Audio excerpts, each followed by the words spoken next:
Hello, ನಮಸ್ತೆ ಎಲ್ರಿಗೂ. ಹೇಗಿದ್ರಲ್ಲ? ನನ್ನ ಇವತ್ತಿನ ವಿಡಿಯೋದಲ್ಲಿ ಇನ್ನೊಂದು ತುಂಬಾನೇ ಉಪಯುಕ್ತವಾಗಿರುವಂಥ ಮಾಹಿತಿಯನ್ನು ನಾನು ನಿಮ್ಮೆಲ್ಲರ ಜೊತೆ ಶೇರ್ ಮಾಡ್ತಾ ಇದ್ದೀನಿ. ಅದೇನಪ್ಪ ಅಂತಂದರೆ, ರಾತ್ರಿ ಮಲಗಿದಾಗ ನಾವು ತುಂಬ ಚೆನ್ನಾಗಿ ನಿದ್ದೆ ಮಾಡಬೇಕು, ಒಳ್ಳೆ ನಿದ್ದೆ ಮಾಡಬೇಕು ರಾತ್ರಿ ಹೊತ್ತಲ್ಲಿ ಅಂತಂದರೆ ಕೆಲವೊಂದು ಆಹಾರ ಪದಾರ್ಥಗಳನ್ನು ನಾವು ರಾತ್ರಿ ಹೊತ್ತಲ್ಲಿ ತಿನ್ನಲೇಬಾರ್ದು. ಎಸ್ಪೆಷಲಿ ಈ ನಿದ್ರಾಹೀನತೆಯಿಂದ ಬಳಲ್ತಾರಲ್ಲ ಅವರಂತೂ ಈ ಆಹಾರಗಳನ್ನು ರಾತ್ರಿ ಹೊತ್ತು ಮುಟ್ಲೇಬಾರ್ದು. ಹಾಗಾದರೆ ಯಾವುದವು ಎಲ್ಲದನ್ನ ಇವತ್ತಿನ ವಿಡಿಯೋದಲ್ಲಿ ನಾನು ಕಂಪ್ಲೀಟ್ ಆಗಿ ಹೇಳ್ತಾ ಇದ್ದೀನಿ. 1 by 1 ವಿಡಿಯೋನ ಪೂರ್ತಿಯಾಗಿ ನೋಡಿ. ಅರ್ಧ ನೋಡಿದ್ರೆ ನಿಮ್ಗೇನು ಗೊತ್ತಾಗಲ್ಲ. ಅದಕ್ಕಿಂತ ಮುಂಚೆ ನೀವೇನಾದರೂ ನನ್ನ ಈ ವಿಡಿಯೋನ ಫಸ್ಟ್ ಟೈಮ್ ನೋಡ್ತಾ ಇರೋದಾದರೆ ನನ್ನ ಚಾನೆಲ್ಗೆ ಸಬ್ಸ್ಕ್ರೈಬ್ ಆಗಿ. ಯಾಕಂತಂದರೆ ನನ್ನ ಚಾನೆಲ್ನಲ್ಲಿ ತುಂಬಾನೇ ಒಳ್ಳೊಳ್ಳೆ ಇನ್ಫಾರ್ಮೇಷನ್ ಇದೆ, ತುಂಬಾನೇ ಒಳ್ಳೊಳ್ಳೆ ರೆಸಿಪೀಸ್ಗಳಿವೆ. ಇವಾಗ ರಾತ್ರಿ ನಿದ್ದೆ ಮಾಡಲಿಕ್ಕೆ ನಮಗೆ ಕೆಟ್ಟ ಪರಿಣಾಮವನ್ನು ಬೀರುವಂಥ ಆಹಾರಗಳು ಯಾವುದು ಅಂತ ನೋಡೋಣ.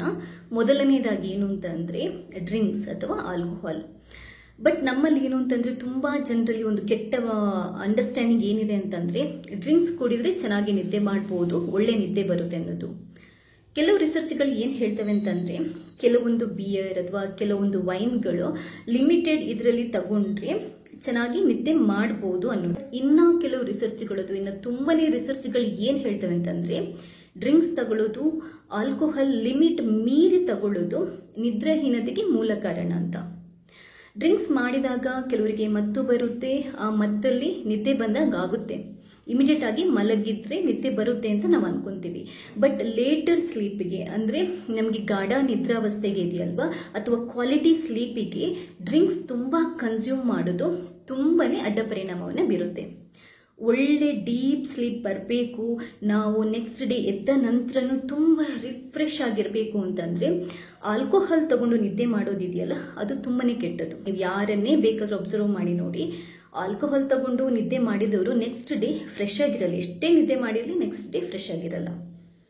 ಆದ್ದರಿಂದ ಆಲ್ಕೋಹಾಲ್ ತಗೊಂಡು ನಾವು ನಿದ್ದೆ ಮಾಡಿದರೆ ಒಳ್ಳೆ ನಿದ್ದೆ ಬರುತ್ತೆ ಅನ್ನೋದು ತಪ್ಪು. ಆಲ್ಕೋಹಾಲ್ ನಿದ್ರಾ ಸೈಕಲ್ ಅಂತ ಇರುತ್ತಲ್ವಾ, ಸ್ಲೀಪಿಂಗ್ ಸೈಕಲ್ ಇರುತ್ತಲ್ವಾ, ಅದನ್ನ ಹಾಳು ಮಾಡುತ್ತೆ, ಕ್ವಾಲಿಟಿ ಸ್ಲೀಪನ್ನು ಹಾಳು ಮಾಡುತ್ತೆ. ಆದ್ರಿಂದ ನಿದ್ರೆ ಮಾಡಲಿಕ್ಕೋಸ್ಕರ ಆಲ್ಕೋಹಾಲ್ ಡ್ರಿಂಕ್ಸನ್ನು ತಗೊಂಡು ನಾವು ರಾತ್ರಿ ಹೊತ್ತು ಹಾಳು ಮಾಡ್ಕೊಳ್ಳೋದು, ನಮ್ಮ ಸ್ಲೀಪನ್ನು ನಿದ್ದೆಯನ್ನು ಹಾಳು ಮಾಡ್ಕೊಳ್ಳೋದು ತಪ್ಪು. ಎರಡನೇದು ಏನು ಅಂತಂದರೆ ಹೆವಿ ಫುಡ್. ಅಂದರೆ ಕೆಲವೊಂದು ಆಹಾರಗಳು ನಾವು ಮಲಗೋ ಟೈಮಲ್ಲಿ ಅಥವಾ ಮಲಗೋಕ್ಕಿಂತ 2 ಗಂಟೆ ಮುಂಚೆ ತಿನ್ನಲೇಬಾರ್ದು. ಆಯಿಲಲ್ಲಿ ಫ್ರೈ ಮಾಡಿರುವಂತಹ ಐಟಮ್ಸ್ ಇರ್ಬೋದು, ಅಥವಾ ಫ್ಯಾಟಿ ಫುಡ್ಡು ಅಂದರೆ ಕರಗದಂಥ ನಾನ್ ವೆಜ್ ಐಟಮ್ಸ್ ಇರುತ್ತಲ್ವಾ, ಇದೆಲ್ಲ ನಾವು ಲೇಟ್ ನೈಟಲ್ಲಿ ತಿನ್ನೋದ್ರಿಂದ ಏನಾಗುತ್ತೆ, ಹೊಟ್ಟೆ ಬಾರಾದಾಗುತ್ತೆ, ಬೇಗ ಡೈಜೆಷನ್ ಆಗಲ್ಲ. ಇದರಿಂದ ನಮಗೆ ಮಲಗಿದಾಗ ಅನ್ಕಂಫರ್ಟೇಬಲ್ ಫೀಲ್ ಆಗುತ್ತೆ. ಇದರಿಂದ ಕೂಡ ನಾವು ಚೆನ್ನಾಗಿ ಮಲಗಿ ನಿದ್ದೆ ಮಾಡ್ತೀವಿ ಅಂತಂದರೆ ಆಗಲ್ಲ. ಆದ್ದರಿಂದ ನಾವು ಒಳ್ಳೆ ರಾತ್ರಿ ನಿದ್ದೆ ಮಾಡಬೇಕು ಅಂತಂದರೆ ಅಟ್ಲೀಸ್ಟ್ 2 ಗಂಟೆ ಮುಂಚೆ ಆದರೂ ನಾವು ಫ್ಯಾಟಿ ಫುಡ್, ಆಯಿಲಲ್ಲಿ ಫ್ರೈ ಮಾಡಿರುವಂಥದ್ದು ಅಥವಾ ನಾನ್ ವೆಜ್ಜನ್ನು, ಹಾರ್ಡ್ ಫುಡ್ಗಳನ್ನು ತಿನ್ನೋದನ್ನು ಸ್ಟಾಪ್ ಮಾಡಬೇಕು. ಮೂರನೇದೇನು ಅಂತಂದರೆ ವಾಟರ್ ಕಂಟೆಂಟ್ ಜಾಸ್ತಿ ಇರುವಂಥ ಫುಡ್ಡನ್ನು ಕೂಡ ರಾತ್ರಿ ಮಲಗೋಕ್ಕಿಂತ ಸ್ವಲ್ಪ ಮುಂಚೆ ನಾವು ತಿನ್ನಬಾರ್ದು. ಆ್ಯಕ್ಚುಲಾಗಿ ನೀರನ್ನು ನಾವು ಜಾಸ್ತಿ ಕನ್ಸ್ಯೂಮ್ ಮಾಡಿದಷ್ಟು ಒಳ್ಳೆಯದು, ಆದರೆ ಮಲಗೋಕ್ಕಿಂತ ಮುಂಚೆ ಜಾಸ್ತಿ ನೀರು ಇರುವಂಥ ಫುಡ್ಡನ್ನು ನಾವು ತಿನ್ನಬಾರ್ದು. ಅಥವಾ ಜಾಸ್ತಿ ನೀರು ಕೂಡ, ಹೊಟ್ಟೆ ತುಂಬ ನೀರು ಕೂಡ ಕುಡಿದು ಮಲಗಬಾರ್ದು. ವಾಟರ್ ಕಂಟೆಂಟ್ ಜಾಸ್ತಿ ಇರೋ ಫುಡ್ ಅಂತಂದರೆ ವಾಟರ್ ಮೆಲನ್ ಇರ್ಬೋದು, ಕುಕುಂಬರ್ ಇರ್ಬೋದು, ಕೆಲವು ಜ್ಯೂಸ್ಗಳಿರ್ಬೋದು. ಇವುಗಳನ್ನು ಮಲಗೋಕ್ಕಿಂತ ಸ್ವಲ್ಪ ಹೊತ್ತು ಮುಂಚೆ ಕುಡಿಯೋದು ಅಷ್ಟೊಂದು ಒಳ್ಳೆಯದಲ್ಲ, ಒಳ್ಳೆ ನಿದ್ದೆ ಮಾಡಲಿಕ್ಕೆ ಅಷ್ಟೊಂದು ಒಳ್ಳೆಯದಲ್ಲ. ಅಟ್ಲೀಸ್ಟ್ 1-2 ಗಂಟೆ ಮುಂಚೆ ನೀವು ಕುಡಿದ್ರೆ ಓಕೆ. ಯಾಕಂತಂದರೆ ಬ್ಲ್ಯಾಡರ್ ಫುಲ್ ಆದರೆ ನೀವು ಅವಾಗವಾಗ ರೆಸ್ಟ್ ರೂಮ್ಗೆ ಹೋಗಬೇಕಾಗುತ್ತೆ, ನಿಮಗೆ ಸ್ಲೀಪ್ ಡಿಸ್ಟರ್ಬ್ ಆಗುತ್ತೆ. ಇನ್ನೊಂದು 4ನೇದು ಕೆಫಿನ್ ಜಾಸ್ತಿ ಇರುವಂಥ ಫುಡ್ಡು. ಕಾಫಿ ಇರ್ಬೋದು, ಚಾಕ್ಲೇಟ್ ಇರ್ಬೋದು, ಅಥವಾ ಕೆಲವೊಂದು ಸೋಡಾಗಳಲ್ಲಿ ಕೂಡ ಕೆಫಿನ್ ಅಂಶ ಜಾಸ್ತಿ ಇರುತ್ತೆ. ಈ ಕೆಫಿನ್ ಆ್ಯಕ್ಚುಲಿ ಏನು ಮಾಡುತ್ತೆ ಅಂತಂದರೆ ನಮ್ಮ ಬ್ಲಡ್ ಸೆಲ್ಗಳನ್ನು ತುಂಬ ಆ್ಯಕ್ಟಿವ್ ಮಾಡುತ್ತೆ. ಆದ್ದರಿಂದ ನಾವು ಮಲಗೋಕ್ಕಿಂತ ಸ್ವಲ್ಪ ಹೊತ್ತು ಮುಂಚೆ ಟೀ, ಕಾಫಿ ಏನಾದರೂ ಕುಡಿದ್ರೆ ನಮಗದು ನಿದ್ದೆ ಮಾಡಲಿಕ್ಕೆ ಬಿಡಲ್ಲ, ಆ್ಯಕ್ಟಿವ್ ಆಗಿರಲಿಕ್ಕೆ ಬಿಡುತ್ತೆ. ಆದ್ದರಿಂದ ನಾವು ಮಲಗೋಕ್ಕಿಂತ ಮುಂಚೆ ಈ ಕೆಫಿನ್ ಅಂಶ ಜಾಸ್ತಿ ಇರುವಂಥ ಚಾಕ್ಲೇಟ್ಸ್ ಇರ್ಬೋದು, ಟೀ, ಕಾಫಿ ಇರ್ಬೋದು, ಇದನ್ನ ಅವಾಯ್ಡ್ ಮಾಡೋದು ತುಂಬಾ ಒಳ್ಳೆಯದು. ಹಾಗೆಯೇ ಇನ್ನೊಂದೇನು ಅಂತಂದರೆ ಈ ಸ್ವೀಟ್ ಅಥವಾ ಶುಗರ್ ಹಾಕಿರುವಂಥ ಫುಡ್ಡು ಕೂಡ ಇದೆಯಲ್ವಾ, ಬ್ಲಡ್ಡಲ್ಲಿ ಶುಗರ್ ಲೆವೆಲ್ ಜಾಸ್ತಿ ಮಾಡುವಂಥ ಫುಡ್ಡು ಕೂಡ ನಾವು ಮಲಗೋಕ್ಕಿಂತ ಮುಂಚೆ ತಿನ್ನೋದು ಅಷ್ಟೊಂದು ಒಳ್ಳೆಯದಲ್ಲ. ಯಾಕಂತಂದರೆ ಇದು ಕೂಡ ಅಷ್ಟೇ ನಮ್ಮನ್ನು ಪೀಸ್ಫುಲ್ಲಾಗಿ ತುಂಬಾ ಒಳ್ಳೆ ನಿದ್ದೆ ಮಾಡಲಿಕ್ಕೆ ಬಿಡಲ್ಲ. ಶುಗರ್ ಅಂಶ ಜಾಸ್ತಿ ಇರುವಂಥ ಫುಡ್ಗಳು ಕೂಡ ನಾವು ಮಲಗೋಕ್ಕಿಂತ ಮುಂಚೆ ಅವಾಯ್ಡ್ ಮಾಡೋದು ಒಳ್ಳೆಯದು. ಡೇ ಟೈಮಲ್ಲಿ ತಿಂದರೆ ಏನೂ ಪ್ರಾಬ್ಲಮ್ ಇಲ್ಲ, ಆದರೆ ಮಲಗೋಕ್ಕಿಂತ ಮುಂಚೆ ನಾವು ಈ ಐಟಮ್ಸ್ಗಳನ್ನು ಅವಾಯ್ಡ್ ಮಾಡೋದು ಒಳ್ಳೆಯದು. ಇನ್ನೊಂದೇನು ಅಂತಂದರೆ, ಈ ಥೈರಾಮಿನ್ ಅಂತ ಒಂದು ಅಂಶ ಇದೆ ಕೆಲವು ಫುಡ್ಡಲ್ಲಿ. ಈ ಥೈರಾಮಿನ್ ಅಂಶ ಜಾಸ್ತಿ ಇರುವಂತಹ ಫುಡ್ಡುಗಳನ್ನು ಕೂಡ ನಾವು ತಿನ್ನೋದು ಅಷ್ಟೊಂದು ಒಳ್ಳೆಯದಲ್ಲ ಅಂತ ಹೇಳ್ತಾರೆ.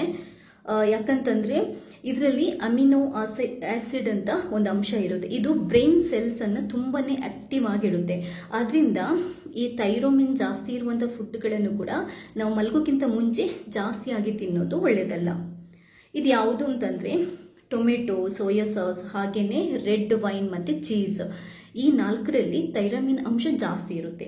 ಇವುಗಳನ್ನು ನಾವು ಮಲಗೋಕ್ಕಿಂತ ಮುಂಚೆ ತಿನ್ನೋದಷ್ಟೊಂದು ಒಳ್ಳೆಯದಲ್ಲ. ಯಾಕಂತಂದರೆ ನಮಗೆ ಒಳ್ಳೆ ನಿದ್ದೆಗೆ ಇದು ಡಿಸ್ಟರ್ಬನ್ನು ಮಾಡ್ಬೋದು. ಹಾಗೆಯೇ ಸ್ಪೈಸಿ ಫುಡ್ ಯಾಕೆ ಒಳ್ಳೆಯದಲ್ಲ ಅಂತಂದರೆ, ಯೂಶ್ವಲ್ ಆಗಿ ಕೆಲವರಿಗೆ ಖಾರ ಜಾಸ್ತಿ ತಿಂದರೆ ಎದೆ ಉರಿ ಸ್ಟಾರ್ಟ್ ಆಗುತ್ತೆ, ಅಂದರೆ ಆಸಿಡಿಟಿ ಸ್ಟಾರ್ಟ್ ಆಗುತ್ತೆ.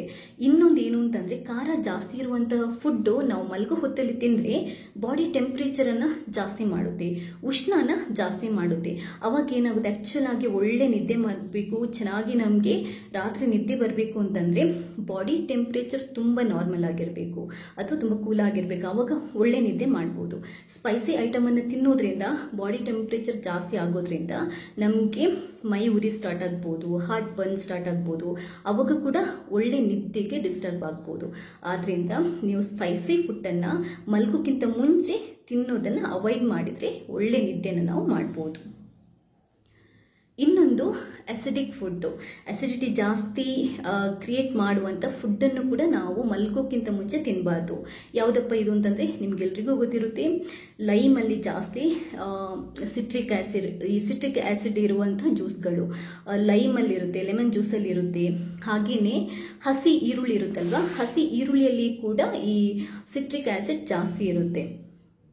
ವೈಟ್ ವೈನ್ ಮತ್ತು ಟೊಮೆಟೊ ಸಾಸ್ಗಳನ್ನು ಕೂಡ ನಾವು ರಾತ್ರಿ ಮಲಗೋಕ್ಕಿಂತ ಮುಂಚೆ ಅವಾಯ್ಡ್ ಮಾಡೋದು ಒಳ್ಳೆಯದು. ತುಂಬ ಹೊತ್ತಂದರೆ 2 ಗಂಟೆ ಮುಂಚೆ ತಿಂದರೆ ಏನು ಪ್ರಾಬ್ಲಮ್ ಇಲ್ಲ, ಬಟ್ ಮಲಗೋಕ್ಕಿಂತ ಮುಂಚೆ ಈ ಫುಡ್ಡುಗಳನ್ನು ಕೂಡ ಅಸಿಡಿಕ್ ಇರುವಂಥ ಫುಡ್ಡುಗಳನ್ನು ಅವಾಯ್ಡ್ ಮಾಡೋದು ಒಳ್ಳೆಯದು. ಅಸಿಡಿಕ್ ಹೊಟ್ಟೆ ಅಂದರೆ ಈ ಅಸಿಡಿಟಿ ಕ್ರಿಯೇಟ್ ಆಗುತ್ತೆ, ಹೊಟ್ಟೆ ತುಂಬಿಕೊಂಡಾಗ ಆಗುತ್ತೆ, ನಿಮಗೆ ಎದೆ ಉರಿ ಸ್ಟಾರ್ಟ್ ಆಗ್ಬೋದು. ಮಲ್ಕೊಂಡಾಗ ಕಂಫರ್ಟೇಬಲ್ ಆಗಿ ನಿದ್ದೆ ಮಾಡಲಿಕ್ಕೆ ಹೆಲ್ಪ್ ಆಗದೆ ಇರ್ಬೋದು. ಆದ್ದರಿಂದ ಈ ಫುಡ್ಗಳನ್ನು ಆದಷ್ಟು ಅವಾಯ್ಡ್ ಮಾಡೋದು ಒಳ್ಳೆಯದು.